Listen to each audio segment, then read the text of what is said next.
کچھ بات آ رہی ہے سمجھ میں؟ پہلے کبھی آتی دیکھا ہی نہیں تھا. اور سمجھے ذرا بات کو. دوسرا رخ اس کا یہ تھا کہ اگر وہ جو ایک لشکر آ رہا ہے جو تباہ کرے گا یا جو لڑے گا ہم سے، مثال کے طور پہ اگر وہ کوئی علاقائی لشکر ہے، یعنی عرب خطے کا کوئی ہے، تو عرب خطے میں تو کوئی بھی ہم سے لڑ لے، ہاتھی تھوڑی آ رہا ہے اس کے ساتھ.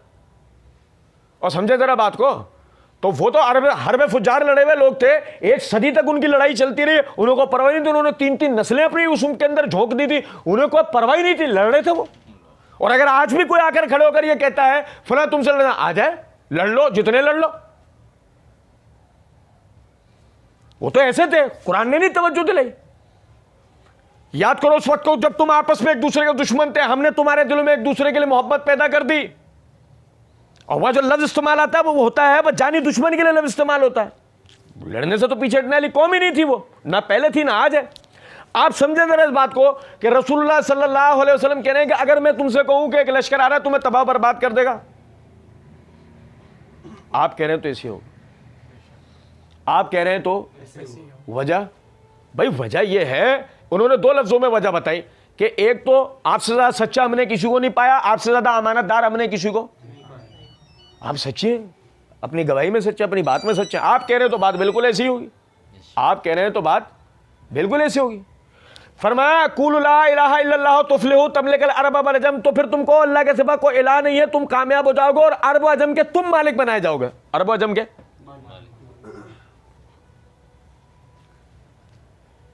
عرب و عجم کے مالک.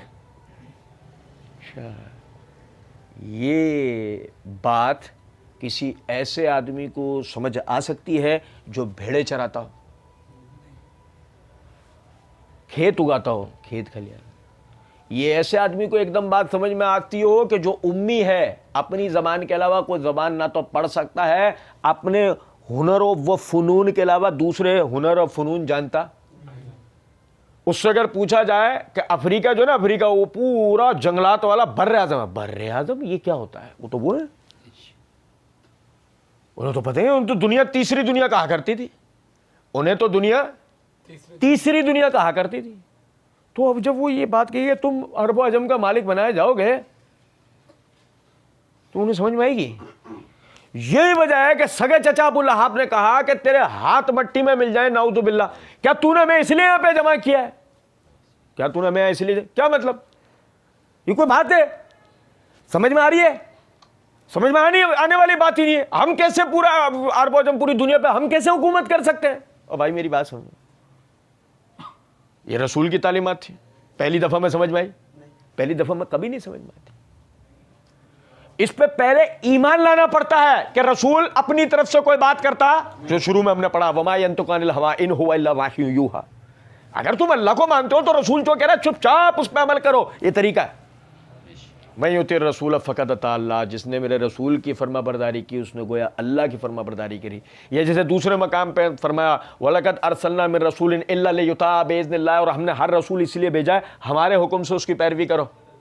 رسول کی پیروی، رسول کی پیروی سنو، توجہ سنو، رسول کی پیروی اللہ کے حکم سے ہوتی ہے، وہ فرض ہے، لازمی. اچھا اب دیکھیں، کہا وَلَا تَقْعُدُوا بِكُلِّ صِرَاطٍ تُعِدُونَ وَتَصُدُّونَ عَنْ سَبِيلِ اللَّهِ مَنْ آمَنَ بِهِ وَتَبْغُونَهَا وَجْهًا. وَلَا تَقْعُدُوا بِكُلِّ صِرَاط، ہر راستے پہ نہ بیٹھ جایا کرو، تُعِدُونَ وَتَصُدُّونَ عَنْ سَبِيلِ اللَّهِ، تاکہ جو بھی ایمان لے کر آیا ہے تم اس کو خوف زدہ کرو، اس کو پروپیگنڈے کا شکار کرو. ایسا نہیں کیا. دیکھیں ایمان لانے والا ہے نا، ایمان، آپ سمجھے ذرا اس بات کو. آج کیفیت کیا ہے ہماری کیفیت ہے کہ ہم ایسے کبھی یوں اکیلے میں ایسے بیٹھ کے ایسی ذرا سا وہ کریں، اپنا ایک پس منظر کو اپنے دیکھیں تاریخی. دنیا کے اندر ہمیشہ ان قوموں نے ترقی کی ہے کہ جنہوں نے اپنی تاریخ کو یاد رکھا ہے. چنگیز خان کا نام سنا ہے؟ پتہ ہے آپ کو کس کے آباء و اجداد میں سے؟ چنگیز خان چائنیز کے آباء و اجداد میں سے. کیا کر کے گیا تھا چنگیز خان؟ مشرق سے مغرب تک پہ حکومت کر کے گیا تھا چنگیز خان. بھیڑ کی ریچھ کی کھال پہننے والا، ایک ریچھ کی کھال پہننے والے نے مشرق سے لے کے مغرب تک حکومت کی تھی، جس کے پاس لڑنے کے لیے ایک تلوار ایک کلہاڑا ہوتا تھا. صبح لڑنے کے لیے ایک تلوار ایک اڑا رہا ہوتا تھا. اس کے پاس ایٹم بوم نہیں تھا مشرق سے مغرب تک کو مروب کرنے کے لیے. وہ اپنے زور بازو پہ لڑا اور اپنے زور بازو پہ لڑ کے اپنی قوم کو لڑاتا ہوا لے کر گیا مشرق سے لے کر مغرب تک کی اس نے فتوحات کی. کچھ بات سمجھ رہے ہیں یا نہیں؟ اب لیکن مسئلے کا قوم کے ویژن کو پہلے اس نے بڑا کیا ہوگا نا. اگر ہم اس کی تاریخ کے اندر پڑھتے تو پوری بستی کو ہلاک کر کے گئے تھے, اس کی سارے مار دیے تھے, یا اکیلے 3-4 زخمی بچے تھے. ان زخمیوں نے کھڑے ہو کر فیصلہ کیا تھا کہ ہم نے اپنی قوم کا بدلہ لینا ہے, اور پھر یہاں سے لے کے وہاں تک وہ تو پاگل ہی ہو گیا تھا نا. وہ تو آخر میں جب فتوحات کی وجہ سے وہ ایک ایسے گھمنڈ اور ایک ایسے تکبر میں مبتلا ہوا کہ ہمیں تو کوئی ہرا ہی نہیں سکتا, وہ ظلم پہ اترا. پھر تو جو اس نے مظالم کیے, بہرحال وہ ایک تاریخ ہے. لیکن وہ اپنی قوم کے لیے تو ہیرو ہے نا. وہ اپنی قوم کے لیے کیا ہے؟ وہ اپنی قوم کے لیے ہیرو ہے. تو آج وہ کیا کر رہے ہیں؟ انہوں نے اپنی تاریخ کو یاد رکھا. اسی طریقے سے آج آپ یہ دیکھیں چاروں طرف سے وہ اس طریقے سے ایسے گھستے چلے جا رہے ہیں, چاروں طرف سے وہ ایسے گھستے چلے جا رہے ہیں سب میں. اس طریقے سے وہ اپنا جال پھیلا رہے ہیں قومی سطح پہ. ایک اگربتی بیچنے والے سے لے کر ایک مائکروسافٹ کمپنی کے جو نا 50% کے پارٹنر تک, سارے بندوں کو اگر آپ غور سے دیکھیں گے تو آپ کو اس کے اندر یہ چیز کامن نظر آئے گی. وہ کرتے ایک مقصد کے ساتھ کام ہے, ہمارے لوگ, ہماری ملت, ہمارا ماضی. اور ہمارا تو مسئلہ یہ ہے کہ ہم پر تو بٹھائے وہ لوگ گئے جو سب سے پہلے ہمارے سامنے ہمارے ماضی کو تاریک کر کے پیش کریں, ہمارے اسلاف کو, ہمارے بزرگوں کو ہمارے سامنے ولن بنا کے, اور جو ولنز ہیں ہماری کہانیوں کے, ہمارے مستقبل کے, ہمارے ماضی کے بھی تھے اور ہمارے مستقبل کے, ان کو ہمارے لیے ہیرو بنا کے پیش کریں تاکہ ہم میں سے بھی بعد میں ہیروز پیدا نہ ہو, ولنز پیدا ہو. اب مسئلہ یہ ہے, آپ سمجھیں کہ جب آپ یعنی یہ دعوت کا کوئی معاملہ کرتے ہیں اس طرح کا نہیں, بلکہ آپ یہ کرتے ہیں کیا رکھا ہے اسلام کی تعلیم باتوں میں, کیا رکھا ہے اس میں. مطلب آپ دیکھیں یہ وہ پرانے دور کی باتیں تھیں. اب اگر ہم بات کریں پوری دنیا میں کہیں پر بھی اسلام کامیاب ہے تو ہم اس پر یہ کہتے ہیں کہ ایک منٹ ذرا ایسی بیٹھ کے آدمی سوچے کہ دنیا کے اندر کون سا نظام کامیاب ہے, کون سا. اور جو یاد رکھیے گا دنیا میں جو نظام کامیاب ہوگا نا, اس نظام کی حامل جو قوم ہوگی نا وہ سب سے کامیاب ہوگی. تو ایسی کون سی قوم ہے دنیا میں؟ کوئی نہیں ہے. قومیں قوموں کے برابر مقابلے پر ہیں. کبھی ایسا نہیں ہوا کہ قومیں ایک قوم کی مطیع ہوں, قوم ایک قوم کی مطیع. دنیا میں کبھی ایسا ہے قومیں ساری مل کے قوم کی مطیع و فرما بردار ہوں؟ ایسا کبھی ہوا؟ ہاں, ایسا اسلام میں ہوا, ایسا اسلام میں ہوا, اور ایسا عربوں میں ہوا کہ انہوں نے 3 براعظموں پہ حکومت کری اور 3 براعظموں میں قومیں ان کی مطیع و فرما بردار رہیں. وجہ اسلام. وجہ کیا تھا؟ وجہ اسلام تھا. اب مسئلہ یہ تھوڑی ہے اب یہ اسلام جو بھی اختیار کر لے گا, وہ چائنیز ہو, وہ افریقی ہو, بالکل اسی طرح قومیں ان کی مطیع و فرما بردار ہو جائیں گی, قومیں ان کی مطیع و فرما بردار ہو جائیں گی. اب مسئلہ سارا یہ ہے کہ آپ نے اس کے لیے پہلے کیا کرنا ہے. یہ تھوڑی دیکھنا ہے کہ آج کیا ہو رہا ہے, یہ دیکھنا ہے کہ پہلے کیا ہوا تھا. آدمی حادثے سے سیکھتا ہے یا حادثہ ہونے کا انتظار کرتا ہے؟ یار سمجھے ہی نہیں. اور بھائی جو پہلے حوادثات ہوئے, پہلے جو حالات بھی تھے, ان سے سیکھو گے یا مزید حالات ہونے کا انتظار کرو گے؟ انہی سے سیکھے گا نا آدمی. لیکن مسئلہ ہے کہ آدمی دیکھنا ہی نہ چاہے, سمجھنا ہی نہ چاہے. مثال طور پہ دنیا کے اندر مسلمان پیدا ہوئے تھے جس دن آپ پیدا ہوئے تھے, جس دن آپ پیدا ہوئے تھے اصل میں مسلمان اس دن پیدا ہوئے تھے. آپ کے ساتھ ساتھ ہی یہ اسلام جوان ہو رہا ہے اور شاید آپ کے انتقال کے بعد یہ مر جائے گا, نعوذ باللہ. جبکہ ایسا نہیں ہے. ہوا یہ ہے کہ آپ ایک مسلمان گھرانے کے اندر پیدا ہوئے ہیں, آپ جوان ہو جائیں گے, آپ مر جائیں گے, آپ کی گنتی میں سے آپ کی گنتی کم ہو جائے گی, اسلام کو کوئی فرق پڑے گا؟ گنتی میں سے آپ کی گنتی کم ہو جائے گی, اسلام پہ کوئی فرق نہیں پڑے گا. ہاں یہ ہوگا آپ ایک بدبخت تھے جو اپنی زندگی پوری کر کے ختم ہو گئے, کوئی سعادت مند ہوگا کہ جو اس میں نام کما کے آگے چلا جائے گا. آج بھی بڑے بڑے انجینئر سائنٹسٹ سب کچھ پیدا کر لینے کا باوجود بھی آج بھی کیفیت یہ ہے صحابہ کرام جیسی کامیابی ہم حاصل کر پائے, اور کبھی مستقبل میں کر بھی نہیں پائیں گے. وجہ ہے اس کی, وجہ یہ ہے کہ آپ چاہے سائنٹسٹ پیدا کر لو, چاہے ڈاکٹر پیدا کر لو, چاہے دنیا کچھ بھی, حتیٰ کہ آپ جنات آپ پیدا کر لو, جنات کہو بھی جنات پیدا کر لیے یار, او یار جنات کی کلوننگ کر رہے ہیں پاکستانی, کمال, ایک جن پکڑا تھا 100 کر لیے. میری بات سمجھے ذرا, آپ کچھ بھی کر لیں, مثال طور پہ آپ کے پاس آپ کو کرنا کیا ہے وہی نہیں پتا ہوگا, تو اس کے بعد ان سے کیا کروا لیں گے, ان سائنسدانوں سے, ان ڈاکٹر سے, ان جنات سے, ان سب لوگوں سے. ہتھیار مہلک سے مہلک آپ نے بنا لیا, کرنا کیا ہے وہی آپ کو نہیں پتا, تو آپ کیا کر لو گے ان ہتھیاروں کا. فوج بنا لی بہت طاقتور, کرنا کیا ہے وہی نہیں پتا, تو وہ فوج آپ کے کس کام کی. اب عوام بھیڑوں کی بھیڑ آپ نے کھڑی کر لی, لیکن وہی عوام آپ کے کس کام کی, سوال ہی نہیں پیدا ہوتا. تو پہلے تو یہ پتا ہونا ضروری ہے. اور ہمارا مسئلہ یہ ہے کہ وقت گزرنے کے بعد ہمیں یہ لگ رہا ہے کہ سب سے زیادہ اگر کوئی ہمارے لیے نقصان دے نا تو وہ اسلام اور حامیان اسلام ہے. تو جب ایسا ہے تو آپ دیکھیں کہ ہر کوشش اس بات کی جا رہی ہے کہ اسلام کے سارے رستے مسدود کیے جائیں, بنیاد پرستی کو کسی بھی طرح ختم کیا جائے. جتنا زیادہ ہو سکتا ہے آزادی افکار یا آزادی اظہار رائے کے نام پر جتنا زیادہ ہو سکتا ہے اسلام میں پیروی کی پابندی کو ختم کر کے اور بے راہ روی کی پالیسی کو پھیلا دو. ان میں سے بنیاد پرستی ختم ہوگی. بقول سعید بن عزیز یوسف زئی رحمۃ اللہ علیہ, گلابی مسلمان. جب گلابی مسلمان پیدا ہوں گے تو نتیجتاً کیا ہوگا, بیچارے تو یہیں گلابی بیچارے مرجھا جائیں گے, غریب. اگر ان سے کوئی کام لیا گیا اس طرح کا تو وہ تو بیچارے کسی کام کے نہیں ہیں. پہلے وہ ممی ڈیڈی بھروسے پل رہے تھے, پھر وہ بیوی بھروسے پلتے رہے, پھر آخر ختم ہو گئے. کچھ سمجھے ہیں بات کو یا نہیں؟ ٹھیک ہے. تو فرمایا ولا تقعدوا بکل صراط.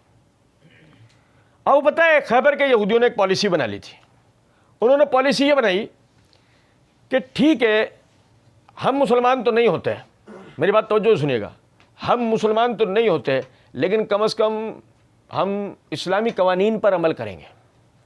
وجہ کیونکہ اسلامی قوانین ہمارے لیے ہر لحاظ سے فائدے میں. مثال اس کی اس طرح لے لیں کہ اگر آپ آسٹریلیا کے کسی ملک کے اندر ہیں, مثال ہے, اور وہاں کے جو طبی قوانین ہیں, وہاں کے جو ڈسپلن کے حوالے سے جو معاملات ہیں, دیگر چیزیں ہیں, آپ انہیں فالو کرو گے یا نہیں؟ یہ سوچ کے بھی کرو گے کہ اس میں میرے لیے فائدہ ہے. اب آپ یہ دیکھیں کہ انہوں نے اسلام قبول نہیں کیا, لیکن انہوں نے ان پالیسیز کو, ان قوانین کو اختیار کر لیا کہ اس میں ہمارے لیے امن و سکون ہے. اور ایسا بھی ہوتا تھا, باقاعدہ اسلامی جنگوں میں یہودی لڑنے جاتے تھے. یہی وجہ ہے کہ آپ کوئی سی بھی حدیث کی کتاب اٹھا کے دیکھ لیں, ان احادیث کی کتابوں میں آپ کو ذمیوں کی, یعنی کہ لڑائی میں جو ذمی شامل ہوتا ہے, ذمی فوجی کا مال غنیمت میں حصہ ہوگا یا نہیں ہوگا, اور ہوگا تو کتنا ہوگا, اس کی بحثیں ہوتی ہیں. تو اب آپ اس بات کو سمجھیں کہ وہ مسلمانوں کی فوج میں لڑنے کے لیے جا رہے ہیں تو کس کاز کے لیے لڑنے جا رہے ہیں؟ یہودیت کی حفاظت کے لیے. وہ کس کاز کے لیے لڑنے جا رہے ہیں؟ مسلمانوں کی حفاظت کے لیے. چاروں ناچار وہ اسلام کی ترقی کے لیے لڑنے جا رہے ہیں نا, چاروں ناچار وہ اسلام کی ترقی کے لیے لڑنے جا رہے ہیں. آپ اندازہ تو کریں, آپ نے ان کو نظام ایسا بنا کے دے دیا ہے کہ چاروں ناچار, آپ اسلام کے لوگ کچھ کرو نہ کرو, غیر کرے گا. آپ نے نظام ایسا زبردست بنا دیا ہے. اب آپ سمجھے کہ یہاں کیا بتائے گا, ولا تقعدوا بکل صراط توعدون وتصدون عن سبیل اللہ من آمن بہ وتبغونها وجہ. لوگوں کے لیے ایسے گھات مت بنا لو کہ جس سے ایمان لائے ہوئے لوگوں کو تم اللہ کے دین سے روکو اور اللہ کے دین میں شکوک و شبہات پیدا کرو. ایسا نہیں کرو کہ تم سے اگر نہیں ہو سکتا تو دوسروں کو کرنے دو, تم سے نہیں ہو سکتا تو دوسروں کو, خود وجہ مت بنو اس چیز کی کہ اللہ کے دین کا کام رکے.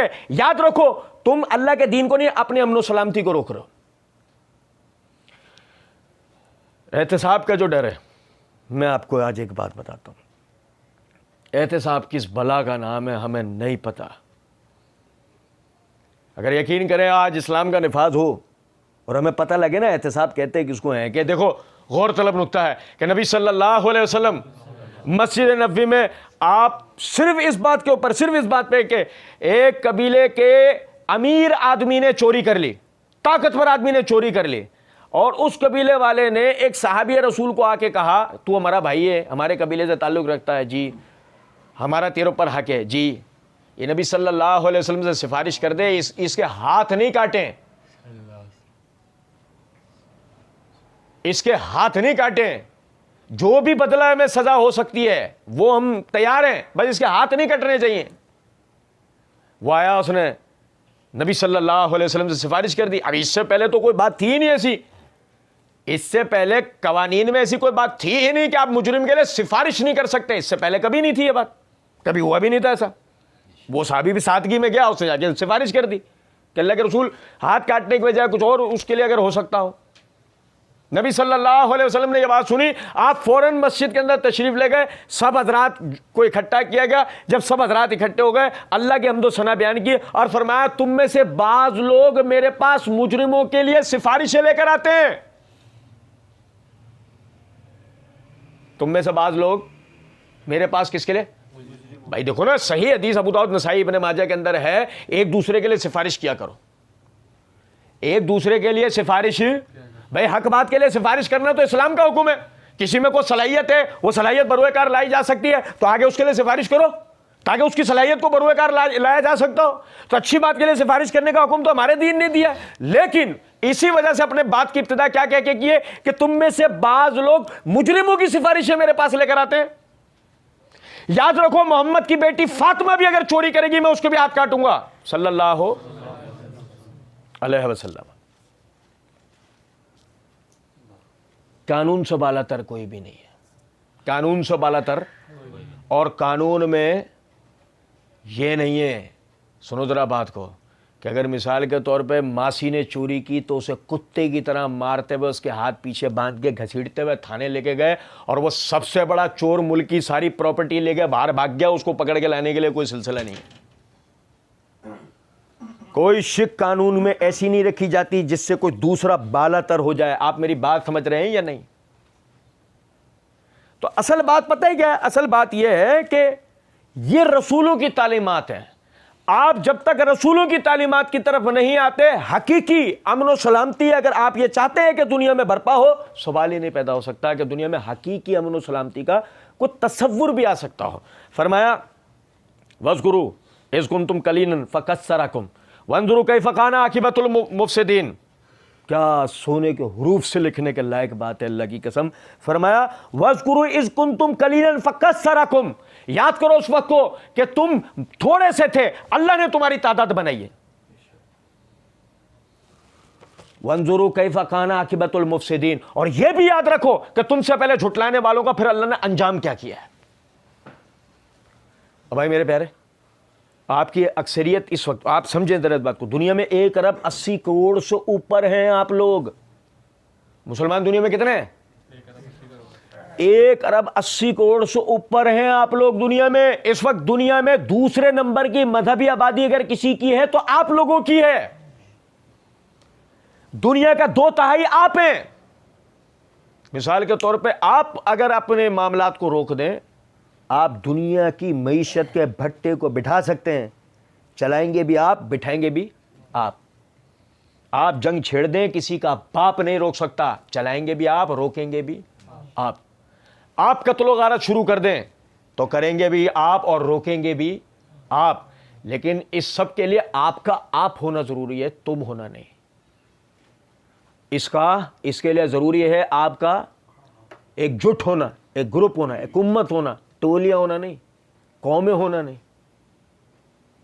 لیکن یہ ممکن کیسے ہے؟ جو ہم نے شروع میں پڑھا سب سے پہلا, کہ جب تک آپ رسول کی تعلیمات پر نہیں آ جاتے تنازعات ختم ہو سکتے ہیں. فَإِن تَنَازَعْتُمْ فِي شَيْءٍ فَرُدُّوهُ إِلَى اللَّهِ وَرَسُولِهِ إِن كُنتُمْ تُؤْمِنُونَ بِاللَّهِ وَالْيَوْمِ الْآخِرِ ذَلِكَ خَيْرٌ وَأَحْسَنُ تَأْوِيلًا. تم میں کسی بھی بات میں اگر تنازع ہوا کرے, اسے لوٹایا کرو اللہ اور اس کے رسول کی طرف. اگرچہ تم اللہ اور روز آخرت پہ ایمان رکھتے ہو, اسی میں تمہارے لیے بہتری اور انجام کے لیے صحیح طریقہ ہے. یہ رسولوں کی تعلیمات. اور بس یہ ایک آخری بات بتا کے مکمل کروں, بقیہ انشاءاللہ اگلے درس میں ہم نے کنٹینیو کرنا ہے, ٹھیک ہے نا.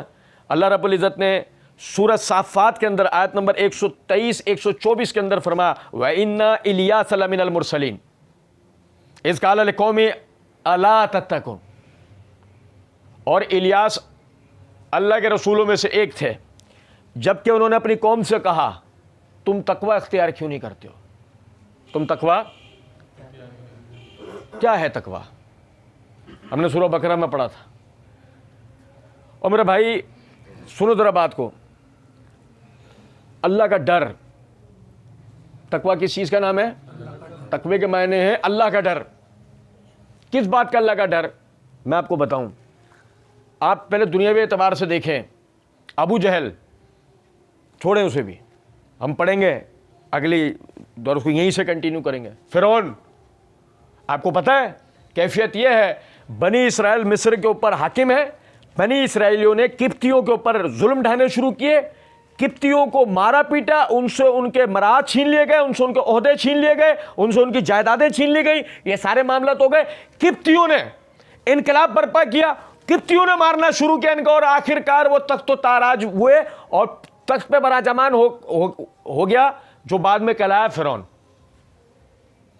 قبطی تھا, وہ آگے بیٹھ چکا ہے. اب وہ تاریخ کو دہرا رہا ہے.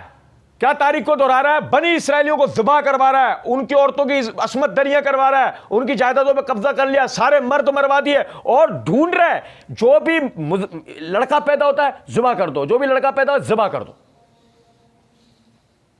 نہیں سمجھے بات کو؟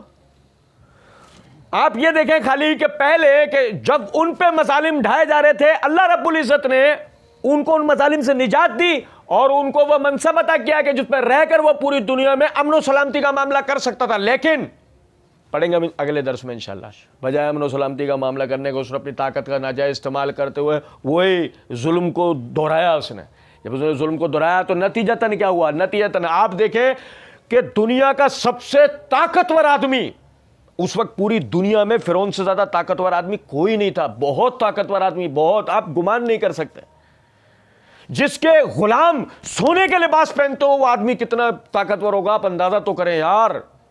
اس کے غلام سونے کا لباس پہنتے تھے, اور صرف ایسے بیٹھے بیٹھے خیال آ گیا مجھے یہاں محل تعمیر کر کے دو, مجھے یہاں محل تعمیر کر کے دو. حضرت کتنا بڑا محل تعمیر کرو بھائی, اتنا بڑا تعمیر کرو کہ اس سے مجھے افریقہ کے جنگلات نظر آئیں. تعمیر کرو, منہ سے نکل گیا, اب تعمیر ہونا شروع ہوا. کتنے افراد تعمیر کر رہے ہیں؟ 2 لاکھ افراد تعمیر کر رہے ہیں, 2 لاکھ افراد. اور وہ اس تعمیر کے دوران مر رہے, بیمار ہے, کچھ بھی ہے. مجھے محل تعمیر چاہیے, اتنے دنوں میں چاہیے, کچھ بھی کرو اس کو تعمیر کرو. کتنا طاقتور آدمی ہوگا یہ, آپ اندازہ کریں. دنیا میں کوئی فوج ایسی نہیں ہے جو ان کا کمانڈر ایک دن بیٹھ کر یہ گمان بھی کر لے کہ ہم مصریوں سے جا کے لڑیں گے. نہیں, سوال نہیں پیدا ہو سکتا. دنیا میں کوئی ایسا بھی پیدا نہیں ہوا. اور جب وہی بات کہ اللہ کے قہر کا کوڑا حرکت میں آیا تو دنیا کا سب سے طاقتور آدمی اپنی ہی ریاست کی ایک دریا میں ڈوب کے مر گیا. بھائی میرے پیارے یار, دیکھو تو صحیح نا اللہ کی قسم. ابو جہل, کیوں اس کو ابو الحکم کہا جاتا ہے؟ عرب کیا کہتے تھے اس کو؟ ابو الحکم, فیصلے کی قوت والا. آپ اندازہ کریں, بڑا عاقل قسم کا مانا جاتا تھا, بڑا تجربہ کار مانا جاتا تھا. اسلام کے خلاف وہ جاہلانہ کس نے کام کیے, نتیجتاً ابو جہل مشہور ہو گیا, جاہلوں کا باپ. اور سنو ذرا بات کو, اتنا متکبر آدمی کہ یعنی کہ جہاں بھی بیٹھک ہوتی ہے, جہاں بھی لوگوں کی ذہن سازی صرف اس بات پہ کہتے ہیں تم سنتے ہو اس کی, تمہاری جگہ میں ہوتا میں تو قتل کر دیتا. تم سنتے ہو اس کی, تمہارے باپ دادا کے خلاف ایسی ایسی بات کر جاتا ہے, میرے باپ دادا کے خلاف بولے تو دیکھو میں اس کے ساتھ کیا کروں. ایسا بدبخت آدمی. آپ دیکھیں کہ بدر کے غزوے میں اس کا سامنا ہوتا ہے 9-10 سال کے لڑکوں سے. کس سے ہوتا ہے؟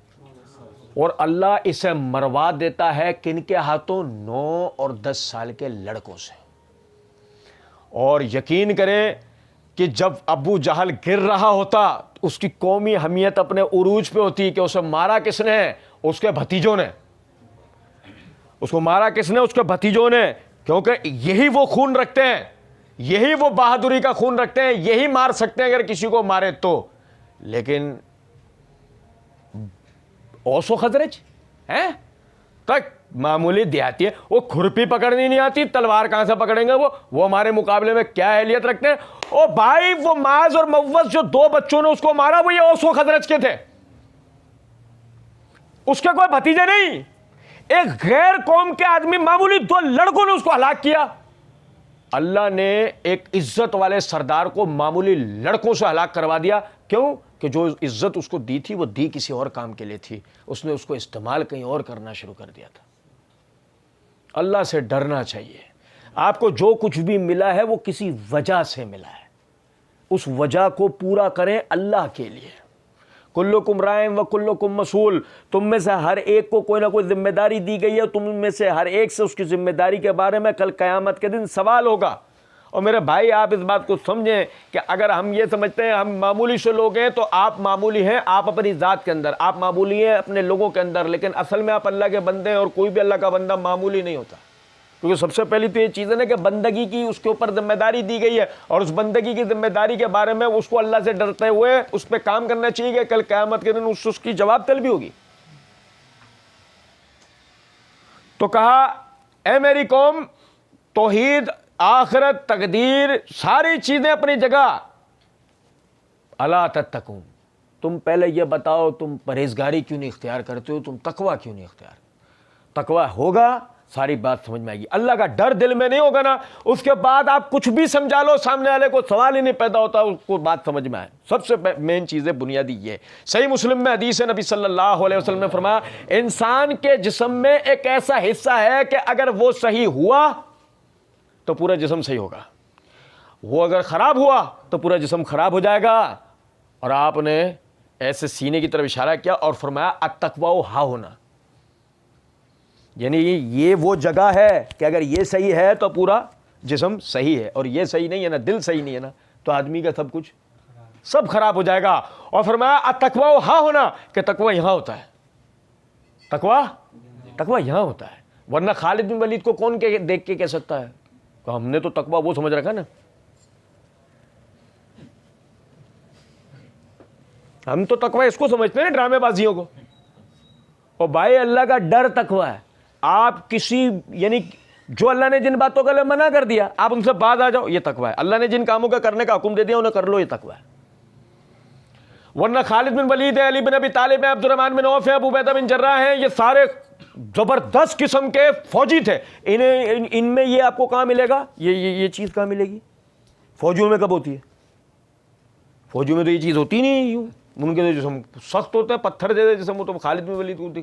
لیکن وہی خالد بن ولید ہے, وہ پڑھو محمد بن عمر الباقدی نے جو فتوح کے اندر ذکر کیا ہے کہ وہ رات کو وہ تہجد پڑھنے کے لیے کھڑے ہو رہے ہیں, وہی خالد کا اپنا جو قمیص کا دامن ہے اپنے آنسو سے بھیگ جایا کرتا تھا, اسی خالد کا جو سیکنڈوں میں 100 200 افراد ایسے ہی مار دیا کرتا تھا, اس کو کوئی جوں نہیں رنگتی تھی.